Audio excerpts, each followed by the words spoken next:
सिंगुर और नंदीग्राम ये दो ऐसे कंधे हैं जिन पर चढ़कर ममता बनर्जी 2011 में मुख्यमंत्री के पद तक पहुंची थी।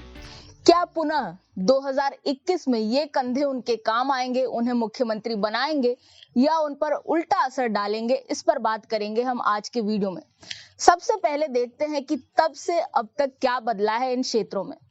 आपको याद होगा कि टाटा मोटर्स एक प्लांट लगाना चाहती थी सिंगूर में और वहां उन्होंने भूमि अधिग्रहण भी कर लिया था।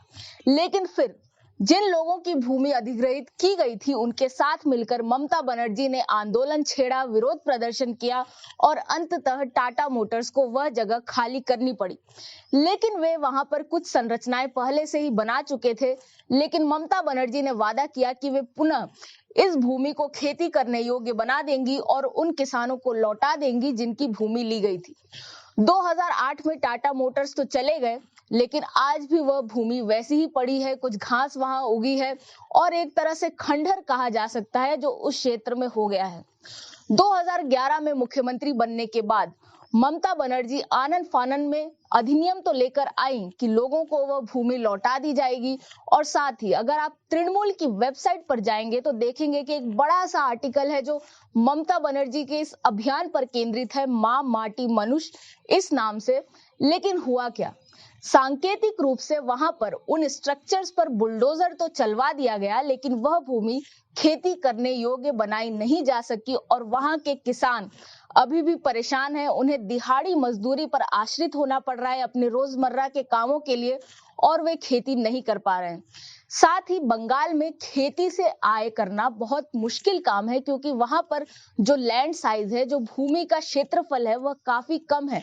ऐसे में एक भूमि किसी एक परिवार का भी पेट भर सके ऐसा मुश्किल है। इसलिए ममता बनर्जी ने जो वादे किए थे वह पूरे नहीं हुए और इसलिए वहां पर उनके विरोध में भाव है। इसके लिए मेरे वरिष्ठ जयदीप मजूमदार ने वहां रहने वाले कई लोगों से बात की थी और उन्हें भी इसी प्रकार की प्रतिक्रियाएं मिली हैं कि लोगों का मानना है कि ममता बनर्जी ने राजनीतिकरण करके खुद का राजनीतिक लाभ तो किया, लेकिन लोगों का लाभ नहीं हो सका। कुछ ऐसे लोग भी हैं जो पछता रहे हैं कि टाटा मोटर्स उन्हें अच्छा खासा मुआवजा दे रहा था, नौकरी देने का वादा कर रहा था, उन्हें कार्य कौशल सिखाने के लिए भी तैयार था। ऐसे में उन्हें उनकी डील मान लेनी चाहिए थी क्योंकि उसके जाने के बाद अब उनके पास कुछ नहीं बचा है। न वे खेती कर पा रहे हैं, न बंगाल में अन्य निवेशक आए, न वहां पे विनिर्माण हो रहा है, न कोई संयंत्र लगे हैं कि लोग काम कर सके। और ऐसे में उनके पास एकमात्र रास्ता पलायन का है, वे दूसरे राज्यों में जाकर काम कर रहे हैं। अब बात करते हैं नंदीग्राम की। नंदीग्राम में ऐसी संरचनाएं तो नहीं बनी थी जैसे टाटा मोटर्स ने बना दी थी, लेकिन वहां पर भी एक केमिकल हब बनने वाला था और वहां पर भी आंदोलन भूमि अधिग्रहण को लेकर ही था। वहां भी ममता बनर्जी ने ऐसा नहीं होने दिया और इस आंदोलन में उनकी एक बड़ी सहायता की थी अधिकारी परिवार ने। मिदनापुर से आने वाला अधिकारी परिवार काफी प्रभाव रखता है इस क्षेत्र में, इस क्षेत्र के आसपास के 4-5 जिलों पर, जिसमें से एक है शुभेंदु अधिकारी। उन्होंने ममता बनर्जी का साथ दिया था। वे स्वयं लोकसभा सांसद रह चुके हैं और वर्तमान में उनके पिता और भाई लोकसभा सांसद हैं और वे तृणमूल सरकार में परिवहन मंत्री हैं। उन्होंने ममता बनर्जी का इसमें साथ दिया, ममता बनर्जी मुख्यमंत्री बनी। वहीं दूसरी ओर शुभेंदु को पुरस्कार के रूप में काफी कार्यभार सौंपा गया। तृणमूल कांग्रेस के ऑर्गेनाइजेशन में भी उन्हें काफी बड़ी भूमिकाएं मिली।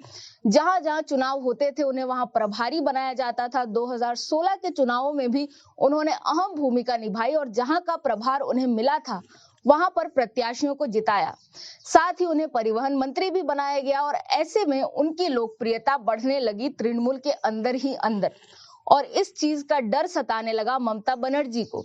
और साथ ही सिर्फ खुद के लिए ही नहीं, उनके भतीजे अभिषेक बनर्जी जिसे वे एक युवा चेहरा के रूप में उभारना चाहती हैं, उनके लिए उन्हें चुनौती लगने लगे शुभेंदु अधिकारी।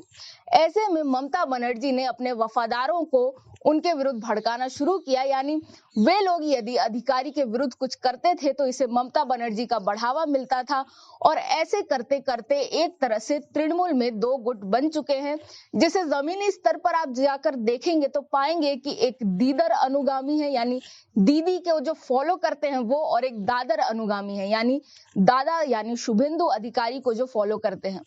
ऐसे में उन्हें साइडलाइन करने के लिए जो किया गया उसकी प्रतिक्रिया शुभेंदु की ओर से भी मिली। अब वे कई सारी पार्टी मीटिंग्स में नहीं आते हैं। जो उनका विभाग है परिवहन, वहां भी उन्हें साइडलाइन करने का प्रयास किया गया, तो वो कई दिनों से कार्यालय भी नहीं पहुंचे हैं।